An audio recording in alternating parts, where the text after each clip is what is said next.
make you stay. Yeah, you always try to run away. Waiting I go do to make you stay for days. Is this love enough?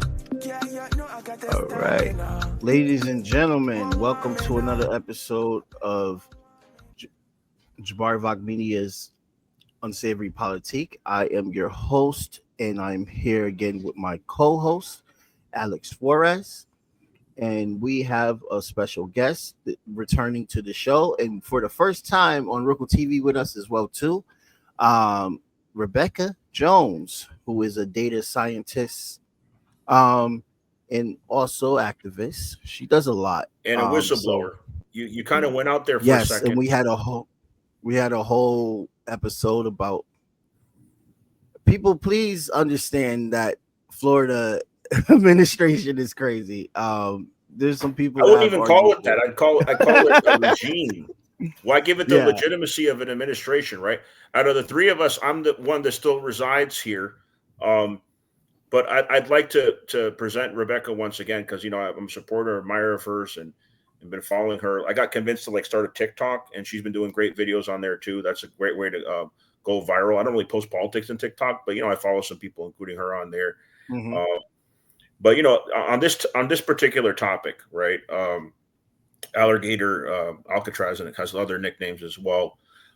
It's personal to me, being the son of an immigrant, a Latino, and you had people prominent in the alt-right that are Trump supporters, like Laura Loomer, who said the other day, we need to feed 65 billion to these alligators. That's the total population of Latinos in the United States. So literally calling for genocide. And you have people like Rebekah standing up, and some might say, oh, white savior or whatever, but she's nothing like that. She's not coming in from the bourgeois. She's coming as a working class person showing solidarity. And so I thought it'd be great to share our views on the show in this particular shameful part of our history.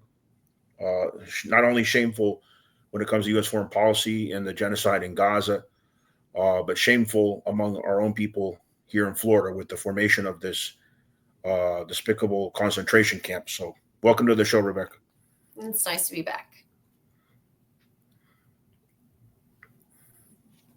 Yeah, we have a good amount to talk about, especially and I wanted to ask, do you want to show the video first? Yeah, let's do that. Let's get that out the way. That'll give some context. Okay. No video of you speaking, Rebekah, because you're going to put your own voice here. But we had a couple of videos that we prepared about the topic that we'd like to show our viewers. Yeah.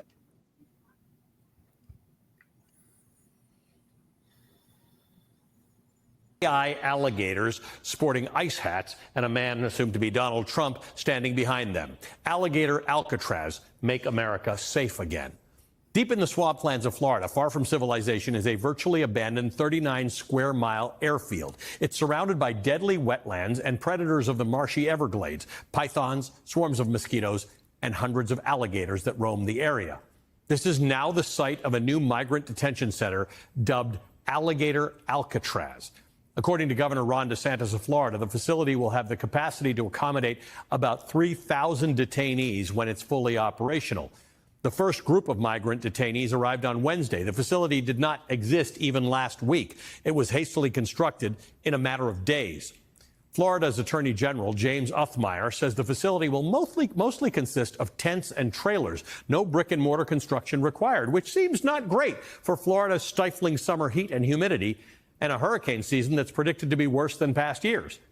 The roughly 11,000-foot airstrip, which has been used mainly for training purposes, is going to serve as Florida's private airstrip to fly detainees into the facility and ship them out on deportation flights.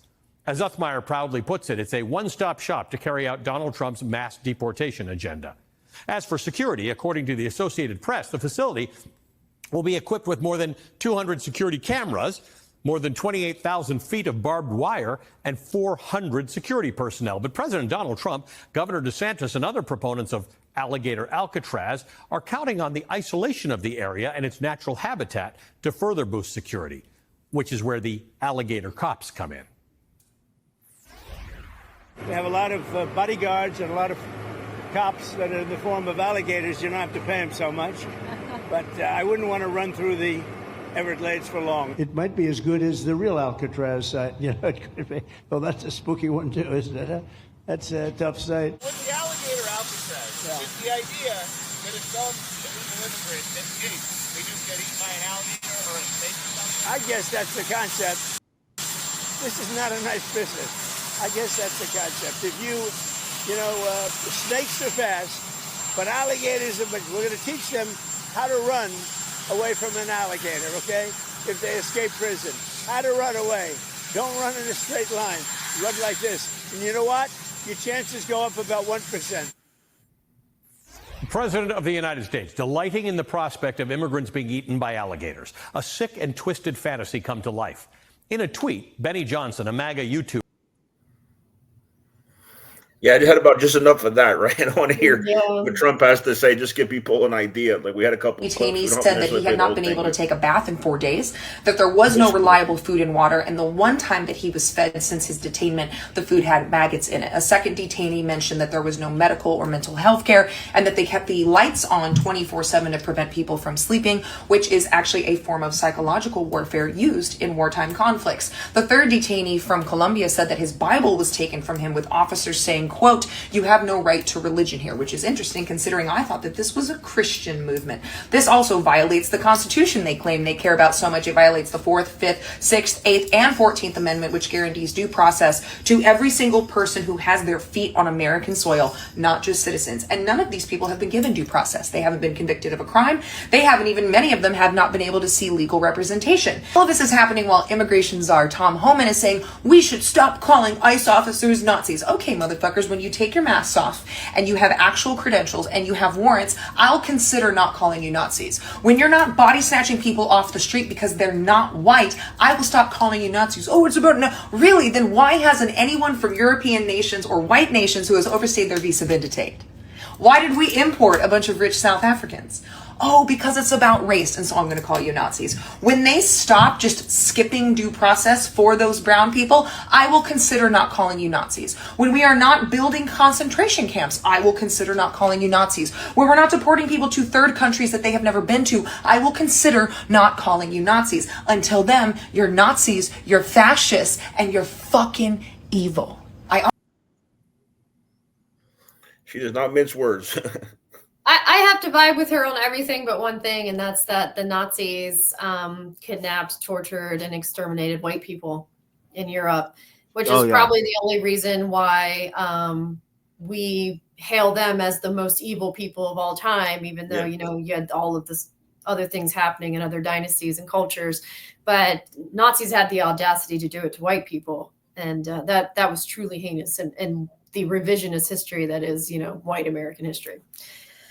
But that's my only complaint. Sorry, I'm kind of a stickler for those little facts, but no, that's a valid point. Was it King Leopold? I don't remember. It was the fourth or the fifth. Oh, in Belgium? Yes, there was a Belgian king who killed like 10 million Congolese in Africa. Yes, yep. But Leopold's not on anywhere of the scale as what Hitler is, because Hitler went after white people. Right. But yep. And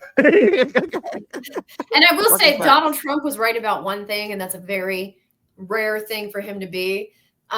When he started to say don't run in a straight line, I was about to be like, that's actually false. You do want to run as fast as you can in a straight line.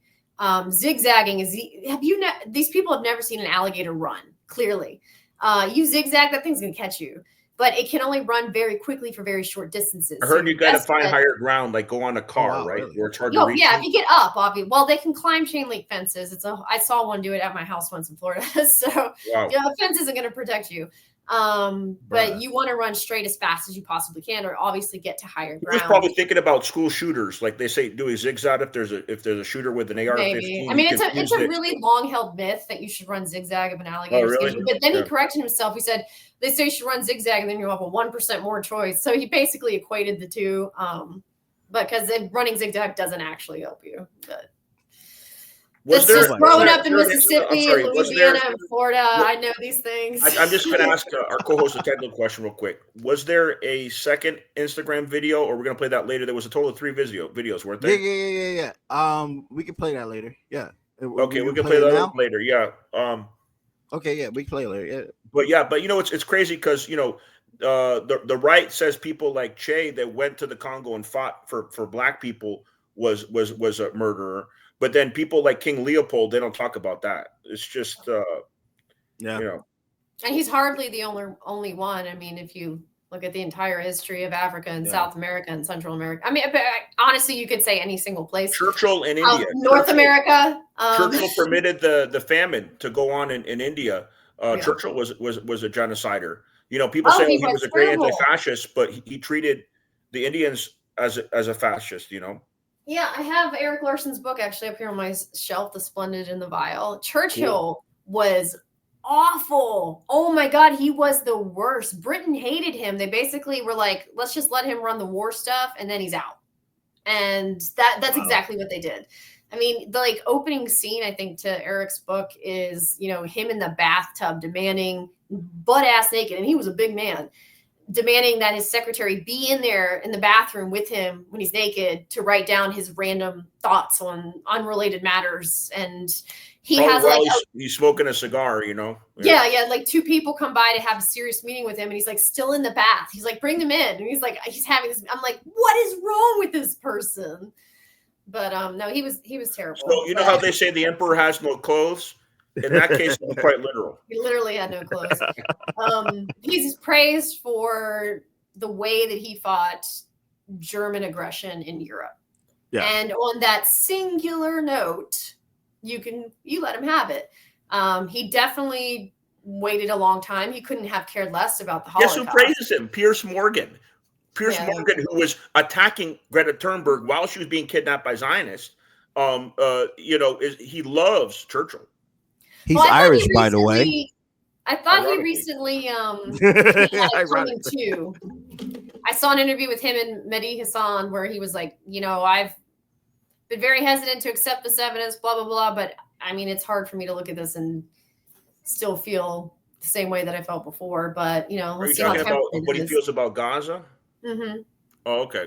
Because he was all in for Israel. And he had a very seemed authentic, touching moment with Mehdi Hassan on his video program. And we'll see if that sticks. He interviewed Kiriakou right after he came on our show. Oh, there you go. That was crazy. Yeah, you heard of John Kiriakou, the CIA whistleblower? Yeah. Yeah, great guy. Yeah, but the funny part about that is that we interviewed John Kiriakou before the JFK files came out, literally a few days before it came out. And we posted and I asked him about what JFK, he said, and a lot of it was very similar of what he said when it came to the assassination. And I was like, by the way, only 3,000 views and needs more. Speaking of files, so this was Pam Bondi's thing. It was her thing. I have the Epstein files on my desk. I've seen them. I know everybody's going to see the Epstein clients list. We know this. We know who they are. Complete bullshit. They don't exist now. Really? And that's they never, according to them, they never existed. Elon said that Trump was on the list. Yeah, of course he is. I mean, the flight logs and stuff are public, and the phone logs and everything else from previous cases that have been brought up. And there's no question at all that Trump was a part of it. But at this point, I don't think that's who they're protecting, because I don't think anybody would really give a shit. He's just gonna be like, oh, we hang out. He's got a beautiful island. He was my neighbor in Mar-a-Lago. His people would not care. Nothing would move on that. So I've also been one of those people who's gotten a lot of flack for saying, Epstein was a narcissist, an abusive narcissist who had already had run-ins with the law and barely gotten out of it. He was arrested again. He saw the writing on the wall. And when men like that are put in those positions, I think it's absolutely plausible they will kill themselves. People like that kill themselves when they're arrested in jail all the fucking time. They do it all the time. It's to evade the humiliation of the fallout and to deprive their victims of any sense or semblance of justice. It's like family annihilator when their wives find out that it makes no difference to me because he's a pedophile. So I have no sympathy for him whatsoever. Oh no, I'm not saying I had any sympathy killed. for him, but I thought it was a plausible explanation that he just killed himself. I was like, really, it could go either way. I wouldn't be surprised either way. But to say like, you know, a man like that would never. I'm like, have you met family annihilators who literally kill their wives and their children as soon as their wife finds out that they might be cheating? Unless you believe Hitler fled to Argentina, which I don't necessarily believe. Yeah. He killed himself too. Yeah, he offed himself too. When he was back, men like that, when they're back into a corner, will take themselves out and everyone around them. And so I was like, totally plausible. I don't think there's necessarily something here. But then they came out and said no records ever existed. And by the way, we lost 1 minute. The moment that Jeffrey Epstein died is the only footage that we don't have. And I was like, shit, somebody killed him. I was like, because there's no reason to bury that unless just to suppose what you were saying about suicide. One of my heroes ended that way. It was a completely different situation than the fascists and the pedophiles we're talking about, though. It was Salvador Allende. They actually proved it because they weren't sure how he died. They proved it like 30 years later in an autopsy. The president that was when the presidential palace in Chile was being bombed. He was a great socialist leader down there, and he knew they were going to capture and torture and kill him. So he gave a radio address saying farewell while the building's being bombed, and he offed himself. I think that was an honorable way to go in that situation. Well, no, I'm not being judgmental of people who kill themselves. I mean, I feel like Jeffrey Epstein is a monster who can be discussed in his own kind of existence. I've had, as a whistleblower, I've known far too many people who I've been very close to who have died that way. Right. Because it becomes too harsh. It's too much sometimes. And I would be lying if I said that I didn't think about it, or that there were not points where I was really, I think some people would be shocked to find out how close I was to that. And so I understand it, but we're not talking about people who are good people who are put under a tremendous amount of pressure or who are stalked, harassed, threatened, and all that stuff. We're talking about a man who had barely gotten out of trouble the first time, was just arrested in New York, not in Florida, you know, and so all the same cronies aren't there. And all the same cronies. They're not there.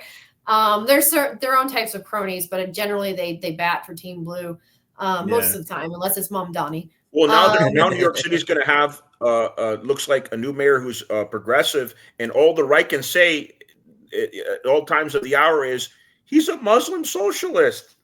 Even if he was, so what? Like, that's all they can say. They can't. I don't even think they care about the socialist part.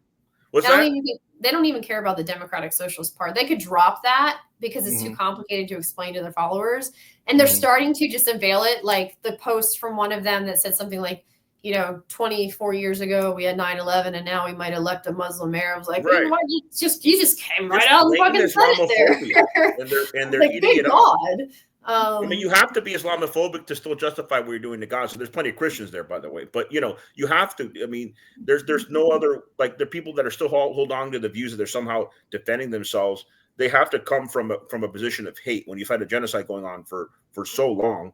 But I wanted to ask you a question, Rebekah, because I was curious. A lot of educators left Florida or opted for private schools or different jobs over DeSantis' crazy policies, changing social studies, the program, and all that. My question is, before he leaves office, do you think he's going to go into other departments of education, maybe literature or whatnot?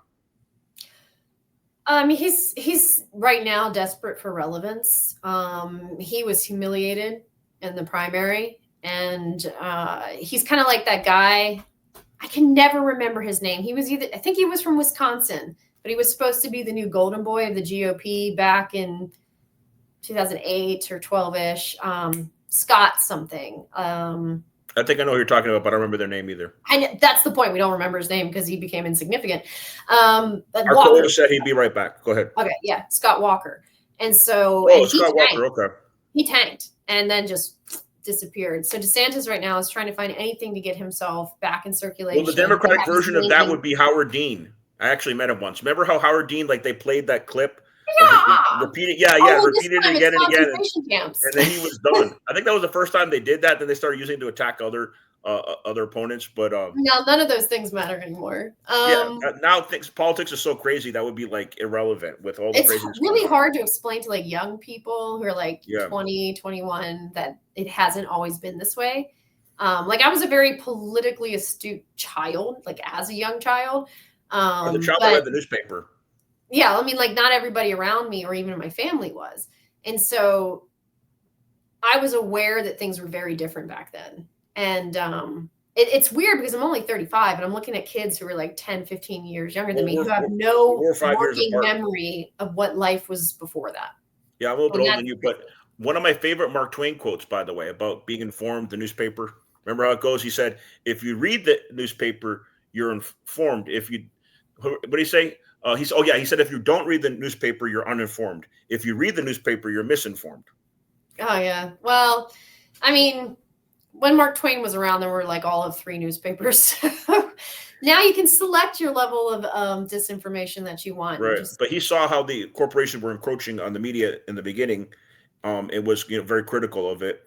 But anyways, I want to get into the next question because you alluded to a little bit on Jordan Sheridan's show. I only saw like a portion of it. But like a lot of people are comparing Alligator Alcatraz to a concentration camp, maybe even Alligator Auschwitz. Like, do you think that that's real? That people like Laura Loomer that have influence, like they're calling for a genocide. Do you think this could be real? I don't know if on a massive scale, but like there could be deaths so far from like what we're seeing.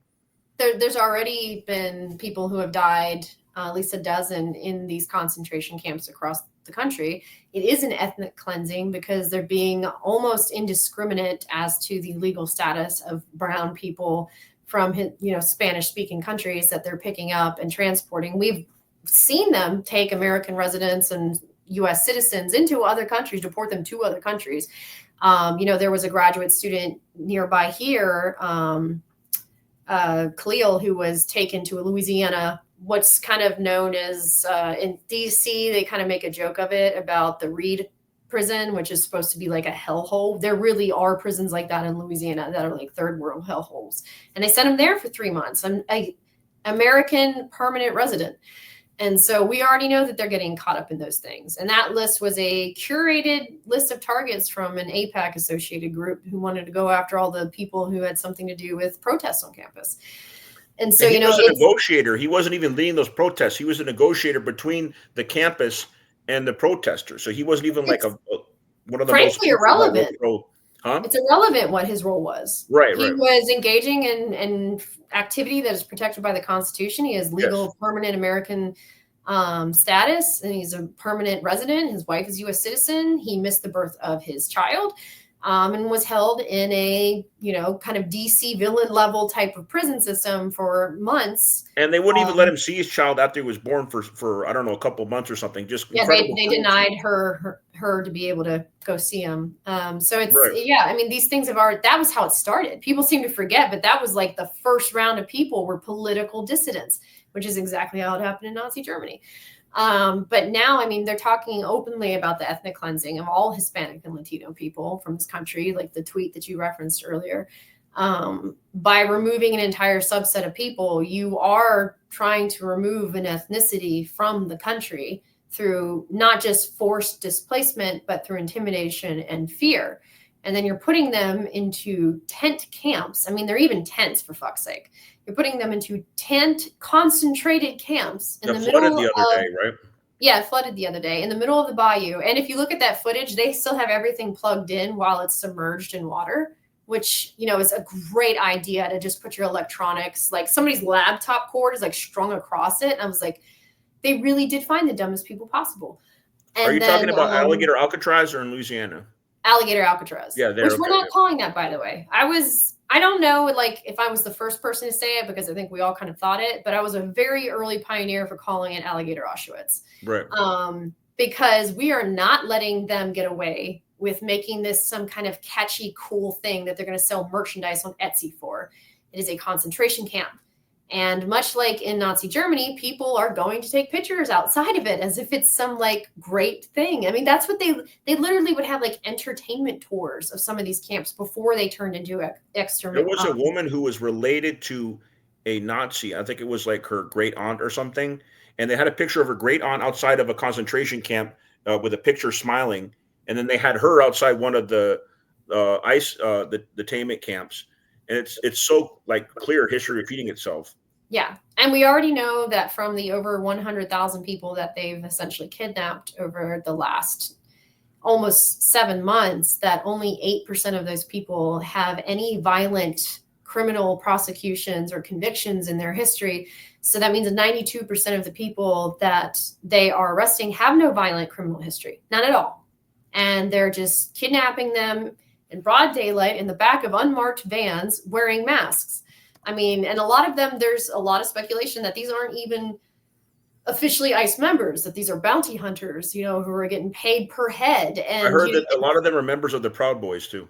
Yeah, I've heard that too. And so, I mean, I haven't independently verified any of that, but I've seen it from sources that generally do. I mean, there's nothing to call this but a concentration camp. And, it's just. Jamar, are you talking? We can't hear you. I heard your mouth moving, but we can't hear you. Well, anyways, while he's doing that, I wanted to mention also, like when Trump came out with the what do they call it, the birthright, the birthright. I was there for that executive order yet recently. Yeah, I said, well, the first people that got to go now are Barron and Melania, because Melania came fraudulently on an Einstein visa as a model, and her son was born, from her, so they'd have to both go to Slovenia, I guess. Well, it's. The way that they want to do it is based in some very archaic law that said that if one of your parents was a U.S. citizen, then you would automatically qualify for U.S. citizenship, regardless of where you're born. So in that case, Donald Trump was a citizen, so Barron would still be a citizen, but it does nothing to protect Melania Trump. I mean, it's really, we've heard that vulgar term now for decades, anchor baby. And I don't think we pushed back on it enough, because they're literally trying to reinterpret settled case law. People hear me now? Yeah, I can hear you now. I was going to say that the irony about anchor baby being used in a negative way is that most people that hold that view call themselves pro-life, so they don't mind dehumanizing babies, but they're just all they care really about is the fetus. No, they don't even care about I had a question about that, right? Yeah, controlling women. Good point. Yeah. But we're going to say, Jamar, we can hear you a little better now. Can you guys hear me better now? Yeah. How's that? It's a little light, but we can still hear you. It's a little light? No, I hear you better now. Yeah, now you're okay. Speaking up, I can hear you. Yeah, so I had a few questions from forgive me, my Asian friends. I don't know how to say red note in Chinese yet. I'm trying so hard. But they were asking, they heard that there were incinerators there. Yeah. No, is that confirmed, or is that just a rumor? No, that is, if we're following the playbook, we're a few years away from that. Frankly, you don't need an incinerator in the Everglades. The bio and chemical processes of the swamp itself will sink and destroy bodies quite efficiently. Ironically, the thing that you would probably have to worry least about in that environment is alligators. They tend to be generally non-confrontational to anything that looks like it could potentially be a danger to it, like humans.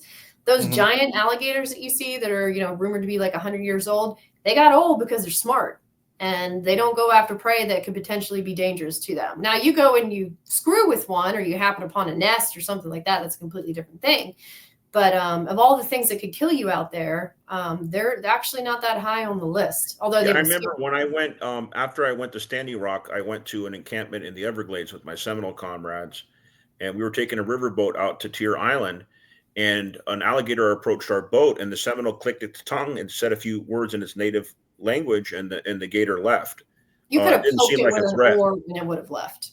What's that? I mean, you could have poked it with an oar and it would have left. They might be curious, but they're not going to generally attack unprovoked. I mean, most of the horrific stories that you hear are either children who were not supervised and are small, or people who went to swim and try to fuck with an alligator. I haven't talked to my Seminole comrades in a while. Have you heard anything from the native communities near the Everglades commenting on this so-called Alligator Alcatraz? Yeah, that was they've been very active, actually. One of my friends from the area went out to their protest. I think it was on the 3rd or 4th. And they had the whole community out there. The indigenous communities took control kind of the narrative in that area and the protest. They wanted to be very peaceful. There are ancestral tribal lands all over that place. One of the things I did working with Louisiana was identifying from satellite data unmarked or previously unmapped Native American mass burial graves, and there are several in this area. So they focused more on that kind of kinship with the environment and that kind of syncing with nature than they did a lot of the other hyperbole, because they wanted to be very clear about what their intent was. And they're not mistaken. There is no, according to any of the drone or satellite imagery that I've seen, even semi-permanent septic system at this location. So there are no like physical structures. It's trailers and tents. And these people who are being kept in these tents, which are aluminum steel, which I'll get into that in a second. But they have barely enough space to get out of the bunk and then walk to the exit. That's it. And they're just beds. So they're pretty much just sitting or sleeping on the bed all day, every day. Lights are kept on 24/7. It's 100 and something degrees out there on an airstrip. And the things that are probably more likely to kill you out there are, a giant bug or a mosquito-borne virus or COVID or influenza running rampant through this area, because we know they're not going to bother vaccinating people unless they're rich, which is how Florida goes. But yeah, I watched the interview with Kevin Guthrie, who is now the current head of Florida Department of Emergency Management. I used to work with him. And I was just floored when he said in an interview that these were level 3 wind graded, these tents. A level 3 wind grade is 110 miles per hour. Your standard trailer, even if it's grounded, cannot withstand 110 miles per hour. Right. Literally, if it's a category 2 storm and you live within 20 miles of the coast, we're saying evacuate your trailer. And these aren't even trailers that are grounded and kind of structured into the ground like the nicer ones that you see. These are temp trailers that are meant to be pulled behind a truck. And so the idea that any of this could withstand anything beyond a severe thunderstorm is just flatly false. I mean, at 30 miles. Just blatant lies. And I was surprised to see Kevin say that, because then he mentioned, these are aluminum poling. They have the structure of it as aluminum. I'm like, aluminum is barely above plastic. Like if you had said steel or iron or something else, something heavier, that would have been more substantial. But the fact that you just said it's aluminum as if that meant it's a good thing, I was like, that's like the easiest material to bend, warp, mutilate, blow away. Like that is the worst of all the things. Aside from, I guess we're supposed to be grateful it's not PVC pipe, which was the implication there. And I was like, I couldn't believe Kevin would say that, but I know he's probably going home every night. Real quick, the other video, is it the Texas situation? It was the Mexicans that went out to Texas to help, right? Yeah. Yep. Yeah, because I saw you commenting, Rebekah, on I think on TikTok about what's going on in Texas. I haven't really gotten into the details, but I know that Claudia Sheinbaum, I'm gonna play one silent for y'all while y'all talk. I have the Mexican president. Yeah, you can play it silent. She sent a group of Mexican nationals to help out with what's going on over there. If you wanted to comment on what's really going on there. Yeah, so I kind of put like a way longer than usual explainer on my TikTok on YouTube. I think it's actually like 6 minutes, which is a pretty long format for TikTok, because of all the blaming and the conspiracy theories and the wild accusations about who was in fault and why. I'd like to first dispel the notion that the National Weather Service was at any way at fault here, because they issued the proper warnings at the proper times as they're supposed to do. That doesn't mean that there haven't been instances where cuts to the National Weather Service have compromised safety. They did at the Jackson, Kentucky office earlier this year in May, when there was an overnight tornado and they had no overnight meteorologists, and the warnings were delayed until after the tornado had already gone through the first small town. But those were poor people in Kentucky, so apparently nobody cares. That did cause lives.